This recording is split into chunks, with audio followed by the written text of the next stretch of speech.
Berbagai cara Allah mengazab umatnya yang tidak beriman dan berbuat maksiat. Mulai dari menurunkan hujan batu, angin kencang, maupun petir, juga ada menenggelamkannya di laut dan di bumi. Mereka semua binasa dan mati. Rasulullah berdoa agar umatnya tidak dibinasakan seperti umat-umat yang terdahulu. Namun Allah punya cara lain untuk mengazabnya.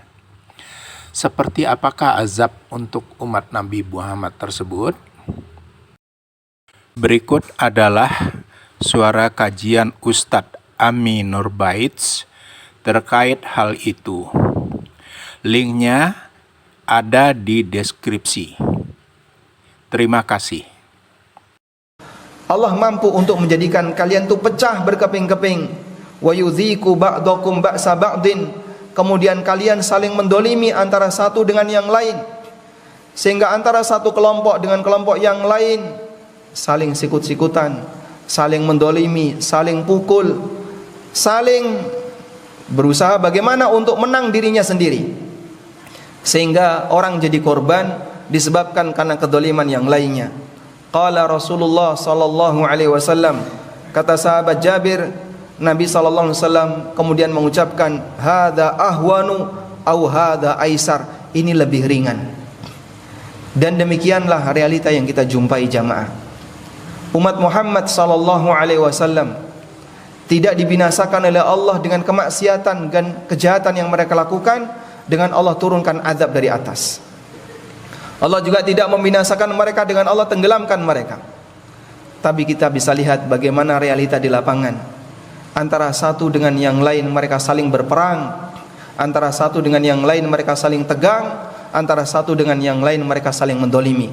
Allah jadikan mereka berpecah, hatinya tidak satu, kemudian mereka antara satu dengan yang lain saling menyudutkan.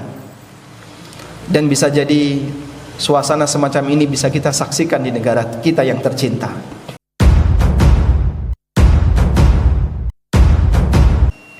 Allah Subhanahu wa taala menegaskan di surat Al-An'am ayat 65 tentang bagaimana Allah Subhanahu wa taala membinasakan para hambanya disebabkan perbuatan maksiat yang mereka lakukan.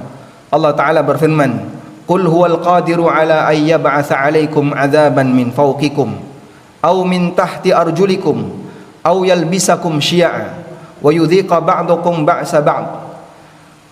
Undur kaifa nusarriful ayati la'allahum yafqahun."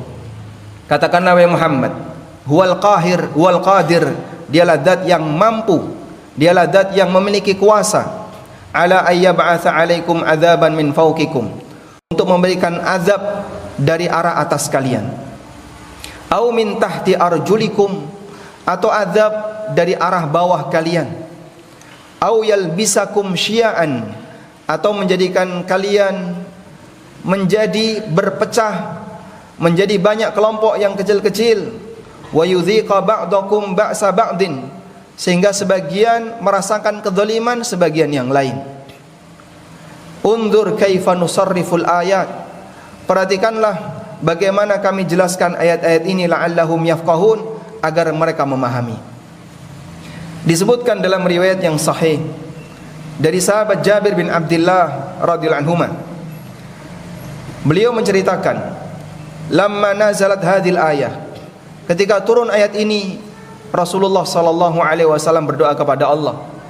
Saat turun kalimat qul huwal qadiru ala ayyab'atsa 'alaikum 'adzaban min fawqikum, katakanlah wahai Muhammad, Allah mampu untuk menurunkan azab dari arah atas kalian. Rasulullah sallallahu alaihi wasallam kemudian berdoa, a'udzu biwajhik, aku berlindung dengan wajahmu ya Allah, aku berlindung dengan wajahmu.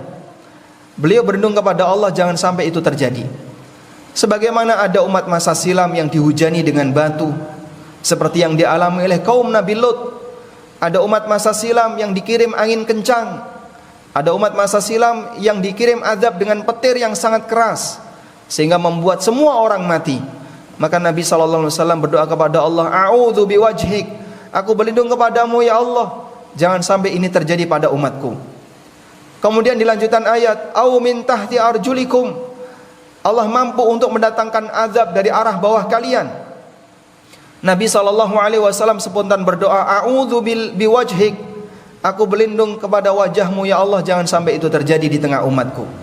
Beliau berlindung kepada Allah, jangan sampai umatnya dibinasakan sebagaimana yang dialami oleh umat-umat sebelumnya, yang mereka dibinasakan oleh Allah disebabkan karena dosanya dengan cara ditenggelamkan.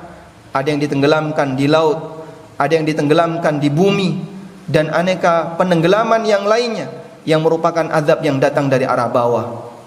Hingga kemudian di bagian akhir ayat, au yalbisakum syi'a. Allah mampu untuk menjadikan kalian itu pecah berkeping-keping. Wa yudhiku ba'dakum ba'sa ba'din. Kemudian kalian saling mendolimi antara satu dengan yang lain, sehingga antara satu kelompok dengan kelompok yang lain saling sikut-sikutan, saling mendolimi, saling pukul, saling berusaha bagaimana untuk menang dirinya sendiri, sehingga orang jadi korban disebabkan karena kedoliman yang lainnya. Qala Rasulullah sallallahu alaihi wasallam, kata sahabat Jabir, Nabi sallallahu alaihi wasallam kemudian mengucapkan, hadza ahwanu au hadza aisar, ini lebih ringan. Dan demikianlah realita yang kita jumpai jamaah.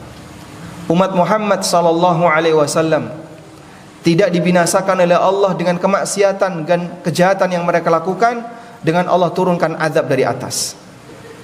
Allah juga tidak membinasakan mereka dengan Allah tenggelamkan mereka. Tapi kita bisa lihat bagaimana realita di lapangan.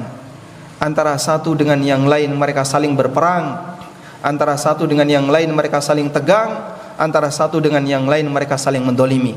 Allah jadikan mereka berpecah, hatinya tidak satu, kemudian mereka antara satu dengan yang lain saling menyudutkan. Dan bisa jadi suasana semacam ini bisa kita saksikan di negara kita yang tercinta. Dengan keberadaan antara masyarakat yang kemudian tegang dengan pemerintah, sampai kemudian terjadi aksi di mana-mana, itu mungkin sejalan dengan apa yang disebutkan dalam ayat ini. Wa yudhiku ba'dakum ba'sa ba'din. Allah Subhanahu wa taala jadikan mereka berpecah-pecah, hatinya tidak satu, rebutan antara satu dengan yang lain, kemudian yang satu mendolimi yang lain, dan seterusnya.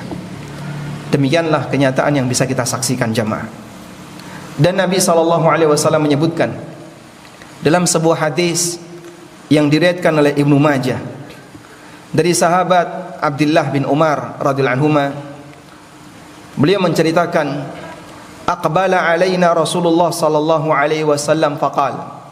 Rasulullah sallallahu alaihi wasallam mendatangi kami lalu beliau menyampaikan, ya ma'syaral muhajirin, wahai masyarakat muhajirin, khamsun idza tulitum bihinna a'udzu billah an tudrikuhunna. Ada 5 hal yang ketika kalian mengalaminya maka akan datang hukuman yang lebih berat dari Allah. Dan beliau berlindung, a'udzubillah an tudrikuhunna, aku berlindung kepada Allah jangan sampai kalian mengalaminya. Lalu Rasulullah sallallahu alaihi wasallam menyampaikan, lam tadharil fahishatu fi qaumin qattu hatta yu'linu biha illa fasha bihimut ta'un wal auja' allati lam takun madat fi aslafihimul ladzi madaw. Apabila praktek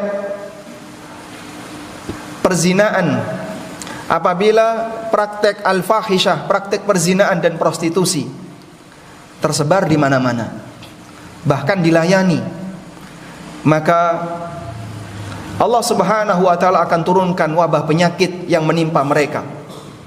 Lam takun madat fi aslafihimul ladzina madaw, yang wabah itu tidak pernah terjadi di masa silam. Dan Masya Allah, jamaah belakang Allah, ada proyek yang dilakukan oleh liberalisme. Mereka mengajarkan kebebasan bergaul bagi laki dan perempuan, sehingga tidak ada batas.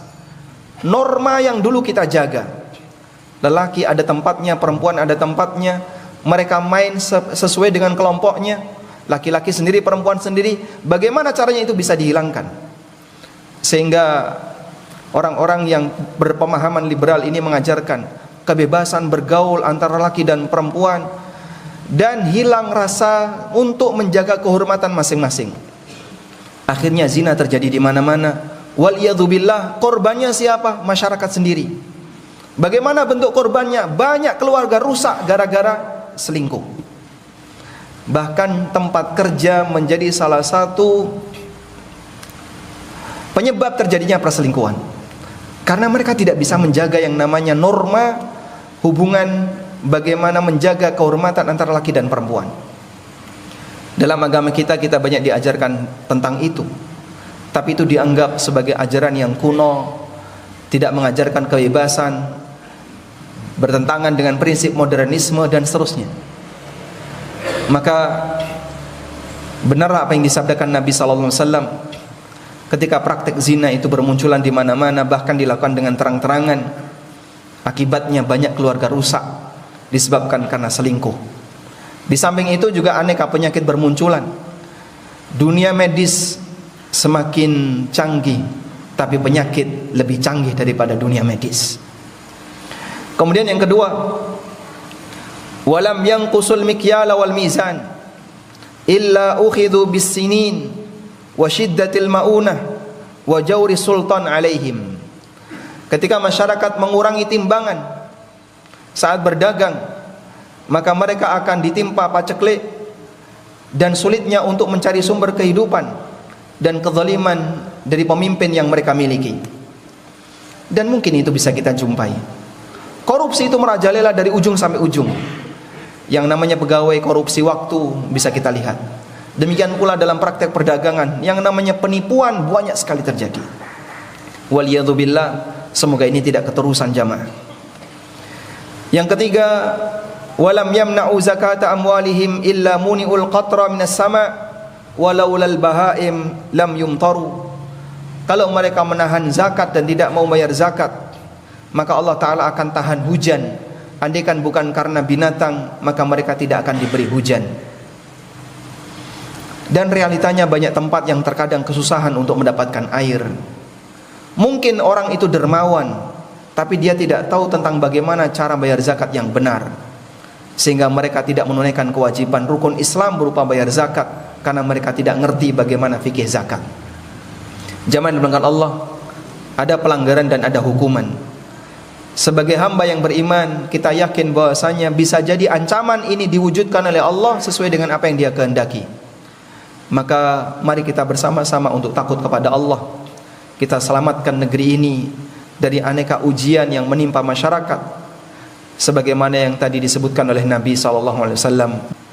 Nabi SAW melanjutkan pesannya, walam yanqudu ahdallah wa ahda rasulihi illa sallatallahu alaihim aduwan min ghairihim fa akhadhu ba'da ma fi aidihim. Dan ketika masyarakat itu melanggar perjanjian Allah dan perjanjian Rasulnya sallallahu alaihi wasallam, maka Allah akan berikan kekuatan bagi musuh untuk menjajah negeri tersebut, sehingga musuh ini akan mengambil harta yang mereka miliki. Perjanjian itu adalah perjanjian untuk taat, karena syariat ini amanah yang dibebankan kepada hamba, sehingga mereka yang tidak mau mentaati amanah Allah, hakikatnya dia telah melanggar perjanjian dengan Allah Subhanahu wa taala. Kemudian yang kelima, Rasulullah sallallahu alaihi wasallam menyampaikan, wa ma lam tahkum a'immatuhum bi kitabillah wa yatakharraw mimma anzalallah illa ja'alallahu ba'sahum bainahum. Dan ketika para pemimpin mereka menjauh dari kitabullah dalam menetapkan hukum, dan mereka tidak memilih dan tidak mengunggulkan apa yang Allah turunkan, maka Allah akan jadikan permusuhan terjadi di tengah mereka, sehingga antara satu dengan yang lain gak pernah tegang. Maka tidak ada istilah dalam dunia politik teman abadi atau musuh abadi, yang dulu teman sekarang jadi lawan, dan bisa jadi dulu kawan sekarang jadi lawan. Kita berharap kepada Allah Subhanahu wa taala, semoga Allah Ta'ala memberikan kesejahteraan bagi negeri kita, dimulai dari kita masing-masing. Mari kita memperbaiki diri untuk menjadi hamba yang bertakwa sesuai dengan yang mampu kita jangkau. Maka jamaah, jika kita ingin mewujudkan itu, saya memberikan nasihat kepada diri saya sendiri dan jamaah sekalian, kita hargai Jumatan. Anda datang sebelum khatib naik mimbar, agar materi Jumatan lebih utuh bisa Anda dapatkan dan bisa diamalkan dalam kehidupan sehari-hari. Karena Nabi SAW menyebutkan bahwa Allah memiliki malaikat yang bertugas di pintu masjid, mencatat setiap orang yang datang sebelum khatib naik mimbar. Ketika khatib sudah naik mimbar, maka malaikat ini akan menutup buku catatannya dan ikut mendengarkan khutbah.